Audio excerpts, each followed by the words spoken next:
بیننده عزیز دیگری سوال کردن که آیا در سجده میشه که بیش از 3 بار یا چند بار تسبیح گفت؟ ببینید، اقل کمال یعنی کمترین کمال در رکوع و در سجده این است که 3 بار باشه. تقریبا میشه گفت اتفاق جمهور علما در این مورد است.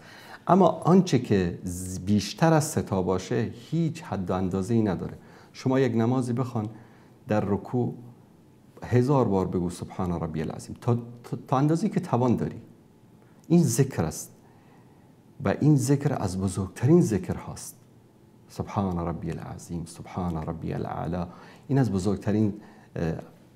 اقل کمالش 3 هست که تقریبا میشه گفت همه علما متفق بر این هستن و بیشتر از اون تا هر حدی که انسان بتونه هیچ مشکلی نداره و در شریعت هیچ حد برای بیشتر از 3 بار تعیین نشده و بالعکس انسان خاصا در سجود در سجده ها بیشتر ذکر رو بکنه انشاءالله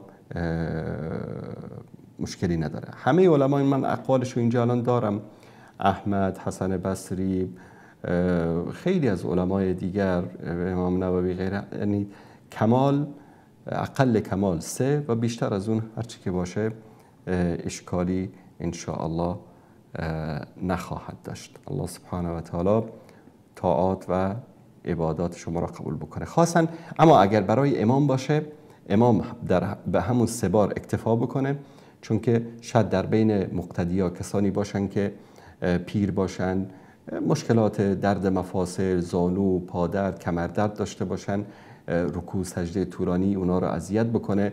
به همین دلیل رسول الله صلی الله علیه و سلم همیشه نصیحت میکردن صحابه رو که نماز رو، کسانی که امام بودن میگن نماز رو در حد ضعیفترین مقتدیان ادا بکنید. یعنی طرف امام باید از آل مقتدیانش آگاه باشه.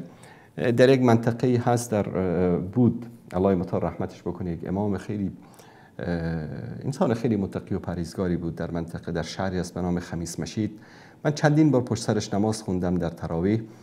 شما تصور بکنید مثلا عادتا نماز تراویح در حرمین 1 ساعت الی 1.5 ساعت، در بقیه مساجد عموما 8 رکعت که میخونن در 1 ساعت تمام میکنن. حتی اونایی که 1 جزء قرآن میخونن در 1 ساعت تراویح تمام میشه، نهایتش بگیم 1 ساعت و ربع. نماز تراویح پشت این امام تقریبا چیزی در حدود 5 ساعت دوام میکرد. یعنی شما از مسجدش خارج میشدید، بعد میرفتید سحریتون رو میخوردید، دیگه آمادگی میگرفتید برای نماز صبح. الله مطال رحمتش بکنه و در این مورد یک کتابی هم نوشته بود. خودش انسان خیلی متقی و پرهیزگاری بود.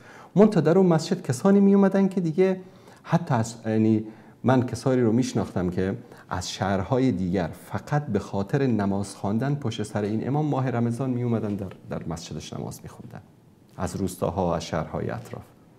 اما خاصا در بازارها، در اماکن مسکونی، در جایی که مردم هر نوع انسان‌ها وارد مسجد میشن برای نماز خوندن، امام باید آگاه باشه از حال جماعتش.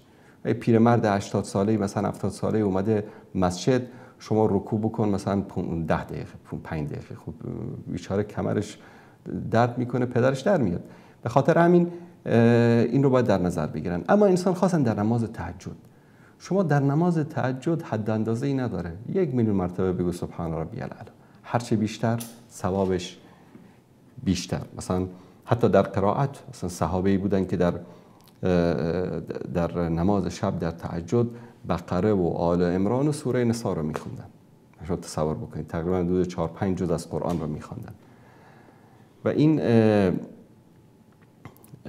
از نگاه دین هرچی بیشتر این اذکار گفته بشه هیچ اشکالی انشاءالله نخواهد داشت، بلکه اجر و پاداش بیشتری میبرد طرف.